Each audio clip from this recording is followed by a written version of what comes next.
Salut tout le monde! I'm here today to talk about my project, which is Au Café. It is a cafe unit. It's designed for level 1 class. One of the reasons that I did that is because to the beginning of the year, it's a unit I do every year. There's always a lot of interest in the cafe because who doesn't love eating? And cafes are not really something that we have necessarily in the United States. So it's an awesome chance for comparisons across the culture. Um, and plus, the level 1 students they're always into trying new things. And whereas I get to my level 3 and 4 students and they're used to kind of the same old, same old, if I try to change it up, they freak out a little bit. So I have a lot of flexibility with my level 1 group in terms of what they're willing to take on, and they're willing to be flexible with me. I'm going to do half of the presentation will be one video with my first 3 lessons. I tried to pick 5 lessons that sort of highlighted the beginning, the middle, and then the culminating project, the end.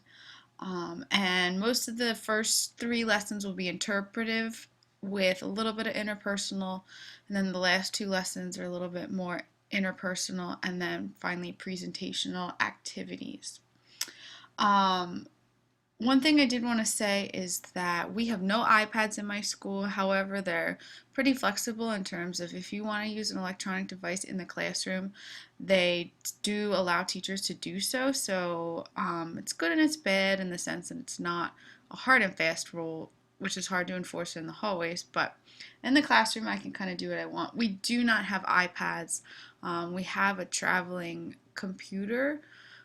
They call it the COW, Computers on Wheels, which is about 25 to 30 laptops. But it's usually unreliable and hard to sign out because it's in high demand, especially with the English teachers. So I'm working with mostly cell phones, and I have a smartboard. I wanted to go through my idea web first just to highlight a couple of things that I didn't put in my lesson plans, but I thought were kind of cool.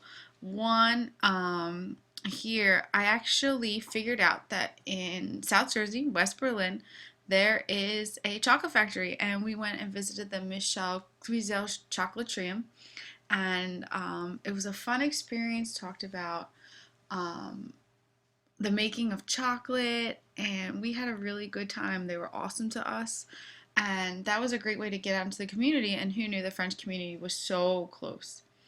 Over here for the language, in terms of new grammar stuff, there's a lot of vocab you'll see in my lessons, but one of the grammar topics we do is time, and I have done a little flipped lesson where they read the notes on time the night before, and then we come in and do an activity that worked really well this year. Eventually they're going to end up making their own cafe. That's kind of the culminating project, and what I thought would be cool is if they were looking on Google Maps at Paris, because they have to pick a location for their cafe.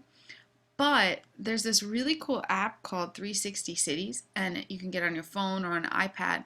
And literally what you do is you hold the app up and then you do a panorama, and you pick wherever you want, and it's as if you were in that place. People take panoramic shots and upload them, so you can say, I'm standing, in front of the Sacré-Cœur in Paris, and you put your phone up, your iPad up, and as you scroll to the right, your phone scrolls, so it's as if you were there, which is so cool.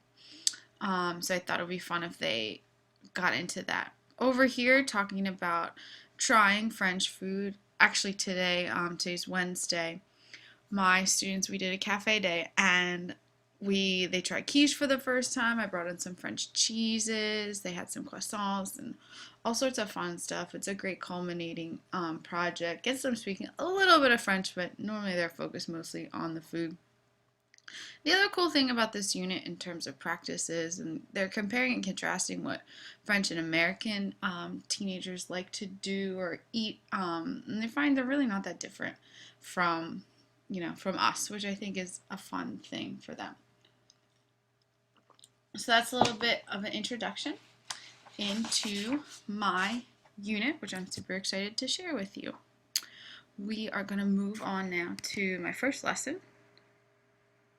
So the first lesson that I decided to use in the unit would actually be an introductory lesson to the whole unit, and I thought it would be fun to start out with Pull Everywhere and just ask, sort of get an idea about what they know about French food, if anything. So the first question, I figured there'd be like a couple. The first one is just, what do you think is a typical French food? And so the way it works on Pull Everywhere, I want to show you, this is my phone. You send, a text to 37607, and in the body of the message, I typed, what did I type? The 396842, and I wrote snails, yuck. And so as they type that in, hopefully you'll see it pop up on my screen.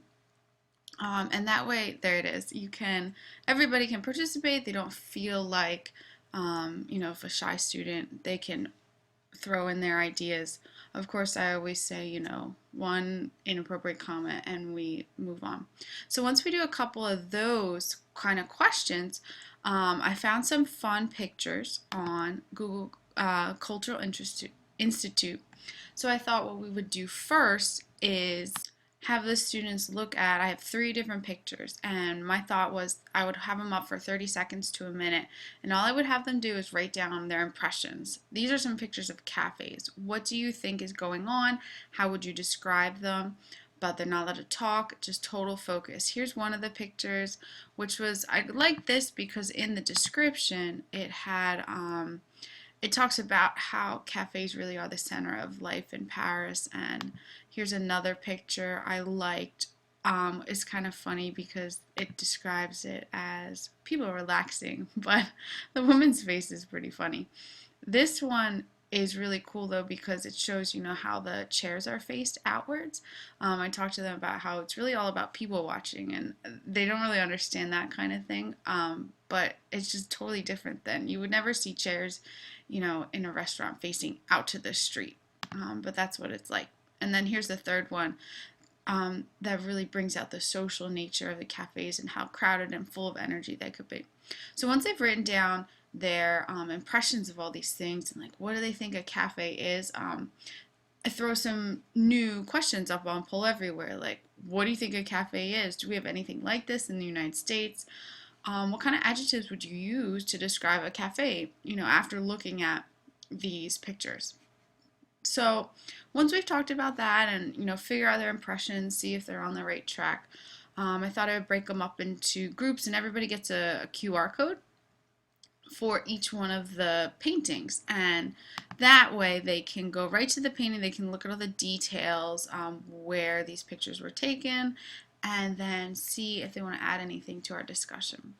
So that sort of introduces our unit, and then I figure we do just a little bit of vocab using Haiku Deck, which is just kind of really cool. It was really easy to make these little flashcards.